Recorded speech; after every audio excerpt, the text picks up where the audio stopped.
와, 저기 좀 보라고. 정말 장관이야. 저놈은 비늘이 온통 은빛인걸? 그들의 들뜬 목소리가 은빛 연어가 있는 곳까지 들린다. 은빛 연어는 그 인간들 가까이로 헤엄쳐 가서 은빛 몸뚱어리를 실컷 보여주고 싶었다. 카메라가 시간을 찍는 기계라면 자기 자신이 카메라 속으로 들어가서 정지된 시간이 되고 싶었다. 이 세상에 믿을 만한 인간이 있다는 사실이 그를 몹시 흥분시키는 것이다.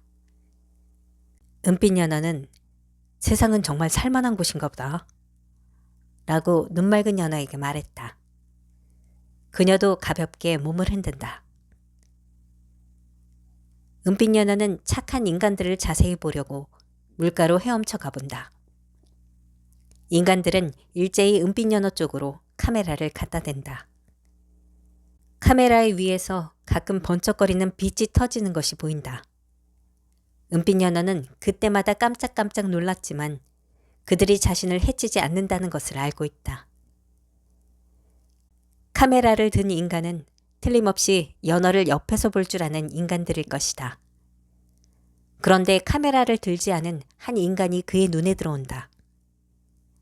카메라를 든 인간보다 훨씬 작은 그 인간은 물가에서 턱을 괴고 앉아 있다. 눈동자가 머루알처럼 까만 그 작은 인간은 신기한 눈으로 은빛 연어를 바라보고 있다. 그는 아주 작고 예쁜 입술을 오물거리며 은빛 연어에게 무슨 말을 하려는 것 같다. 너는 얼굴이 참 깨끗하구나. 하고 은빛 연어가 먼저 말했다. 나는 어른이 아니거든. 하고 어린 인간이 말했다. 그 어린 인간은 마음으로 말을 하고 있었다.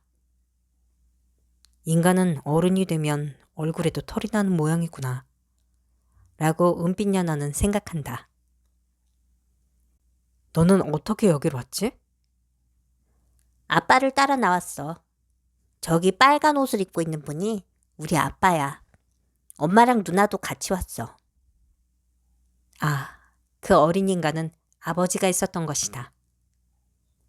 은빛 연어는 문득 가슴이 쓰려오는 것 같다. 그는 부러운 눈으로 어린 인간을 바라본다. 아버지는 뭘 하시는 분이니? 사진작가야. 너는 참 좋겠구나. 왜? 아버지의 얼굴을 알고 있으니까.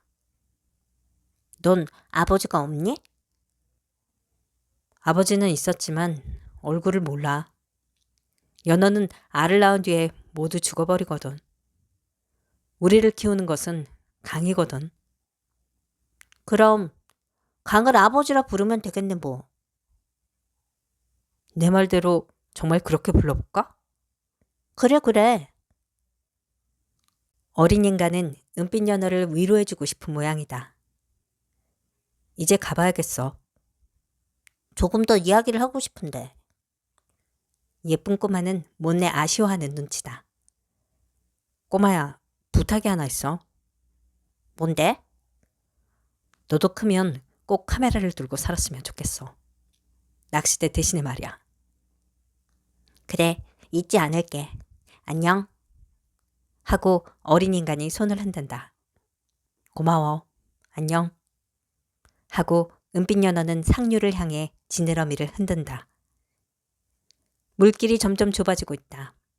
눈앞에 큼직한 바위돌 몇 개가 그들을 가로막는다. 너는 누구니? 나는 징검다리야. 하고 징검다리가 대답한다. 거기서 뭘 하고 있는 거지? 은빛 연어가 물었다. 사람들을 건네주는 일을 한단다. 가만히 보니 징검다리에는 인간들의 발자국이 여러 찍혀 있다. 아까 만났던 어린 인간의 발자국도 예쁜 무늬처럼 찍혀 있는 게 보인다. 징검다리는 물속에 서서 인간들을 이쪽 저쪽으로 실어 나르느라 몸이 반질반질하게 달아있다. 은빛 연어는 좀 측은한 생각이 들었다. 아프지 않니? 괜찮아. 인간들이 너를 마구 짓밟는데도? 짓밟히지 않으면 내가 살아갈 이유가 없어. 나는 짓밟히면서 발걸음을 옮겨주는 일을 하거든. 아, 그렇구나. 은빛 연어는 이렇게 생각했다. 무뚝뚝해 보이는 징검다리도 좋은 일을 하고 있구나. 그가 짓밟히면서도 즐거워하는 것은 살아가는 이유가 분명하기 때문이야. 징검다리는 물의 흐름을 막지도 않으면서 의연하게 제 할 일을 다 하고 있구나. 나는 저 징검다리에 비하면 얼마나 가벼운 존재인지. 은빛 연어는 눈맑은 연어와 나란히 징검다리 사이로 난 물길을 헤친다. 위로 올라갈수록 물이 얕아서 등 지느러미가 물 밖에 드러난다. 이제 초록강은 강이라고 부를 수 없을 정도다. 그런데 은빛 연어는 깊은 물 속에서는 느끼지 못했던 어떤 충만감이 그의 몸을 감싸고 있는 것을 느낀다. 나는 여태 강물과 땅을 두 개로 나누어 생각했다. 강물 속에 연어가 살고 땅 위에는 연어의 적인 인간이 산다고 생각했다. 자연과 인간, 그리고 인간과 연어를 구분지어 생각했다.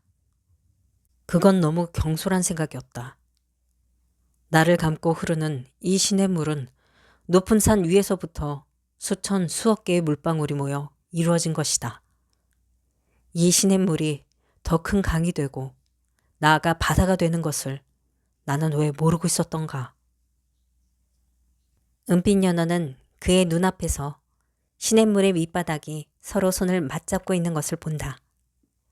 땅과 땅이 손을 맞잡고 물밑에서 하나가 되어 있다. 그는 또 끊임없이 출렁이는 시퍼런 바다를 생각해 본다. 바다는 지구 위의 모든 대륙과 손을 맞잡고 완전한 하나가 되어 있다. 땅은 물을 떠받쳐주고 물은 땅을 적셔주면서 이 세상을 이루고 있는 것이다. 상류의 여울에서는 연어들이 알을 낳을 준비를 하느라 모처럼 활기를 띠고 있다. 알을 낳을 자리를 잡느라 이쪽 저쪽으로 분주하게 오가는 연어들. 자갈이 깔린 강바닥을 파는 연어들. 그 둘레를 빙빙 돌며 지키고 서 있는 연어들. 물속은 마치 공사장 같다. 알을 낳는다는 것은 사실 일생에 단 한 번뿐인 중요한 공사다. 눈맑은 연어도 알을 낳을 준비를 하고 있다.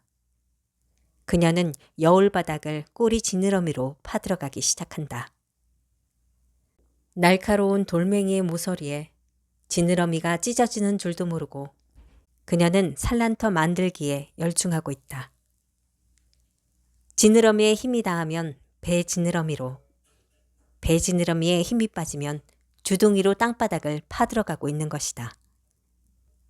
내가 좀 도와줄까? 아니야, 너는 가까이 오지 않아도 돼. 좀 도와주고 싶어. 이렇게 말은 했지만 은빛 연어도 온몸이 노곤해지는 건 마찬가지다.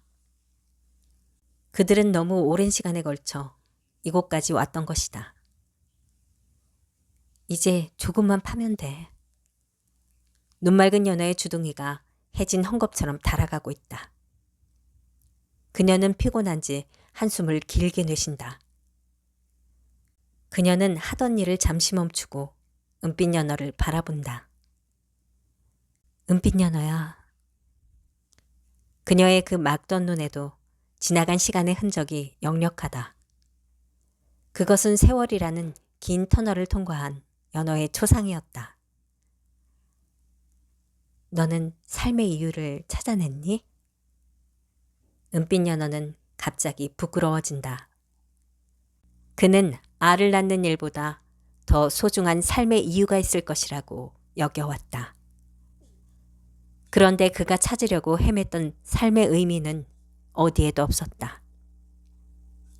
그는 다른 연어들처럼 강을 거슬러 오르면서 강하고 이야기를 나누었고 폭포를 뛰어넘었고 이제 상류의 끝에 다다랐을 뿐이다.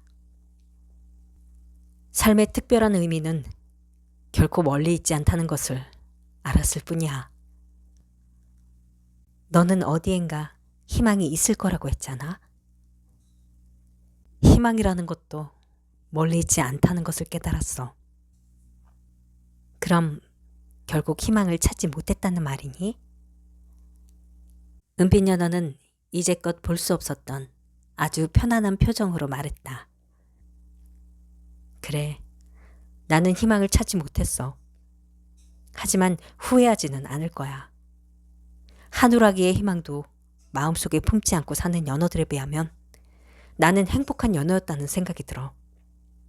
나는 지금도 이 세상 어딘가에 희망이 있을 거라고 믿어. 우리가 그것을 포기하지 않는다면 말이야. 나와 같은 생각을 가진 연어들이 많았으면 좋겠어. 눈맑은 연어는 은빛 연어가 그동안 어느 먼 곳을 여행하다가 이제 막 고향으로 돌아온 연어라는 생각이 들었다. 그는 구름과 무지개를 잡으러 떠났다가 이제 한 마리 연어가 되어 돌아온 것이다.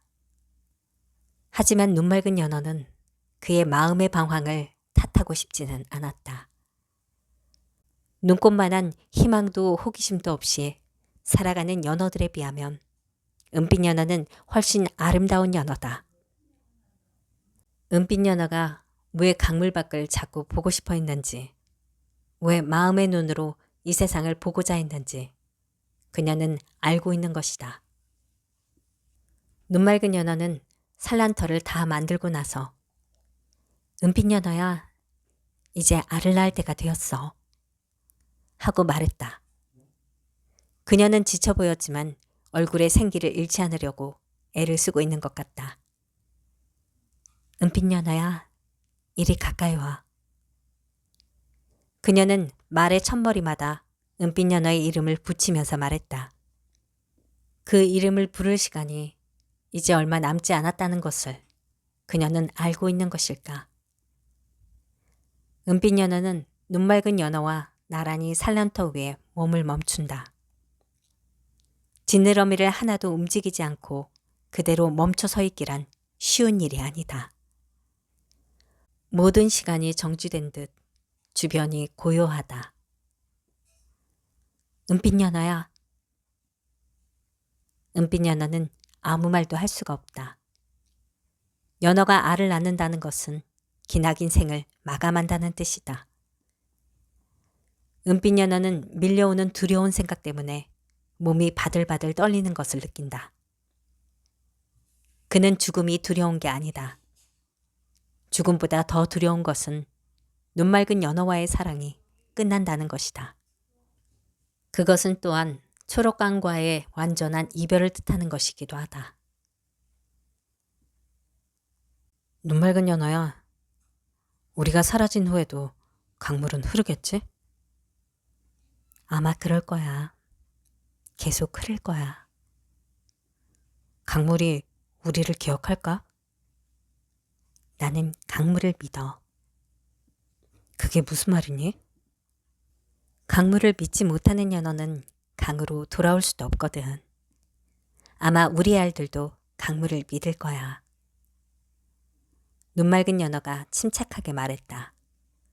하지만 은빛 연어는 마음 한켠에서 물결처럼 철썩이는 불안감을 숨길 수가 없다. 우리가 사라지면 강이 우리 알들을 지켜줄까? 연어는 알을 지킬 필요가 없지만 우리의 죽음이 새끼들을 키울 거야. 틀림없이 강이 알들을 지켜줄 거라고 믿어. 은빛 연어는 눈앞이 캄캄해진다. 삶이라는 것을 돌이킬 수 있다면 다시 처음부터 한번 시작해보고 싶었다. 만약에 그렇게만 될 수 있다면 눈맑은 연어에게 더 아름다운 추억을 만들어줄 수 있을 것이었다. 부끄러운 삶의 시계바늘을 뒤로 돌릴 수만 있다면. 새끼들이 알에서 깨어나면 우리를 까맣게 잊어버리겠지? 하지만 잊어야만 훨씬 더 행복한 기억을 갖게 될지도 몰라. 그게 연어의 삶이거든. 눈맑은 연어는 그 말을 마치자마자 입을 커다랗게 벌린다. 그러자 눈맑은 연어의 배에서 수많은 알들이 쏟아져 나온다. 그 알들은 눈맑은 연어의 몸빛깔을 닮은 눈부신 앵두빛이다. 강바닥 산란터의 자갈 사이로 앵두빛 알들이 가라앉고 있었다. 이제 은빛 연어의 차례다. 은빛 연어는 눈을 질끈 감는다. 그러자 은빛 연어의 배에서 흘러나온 하얀 액체가 앵두빛 알들을 하나하나 적시기 시작한다. 은빛 연어와 눈맑은 연어는 입을 딱 벌린 채 나란히 서서 한참을 그대로 움직이지 않고 있었다. 그것은 은빛 연어와 눈맑은 연어가 이루어낸 이 세상에서 처음이자 마지막인 풍경이었다.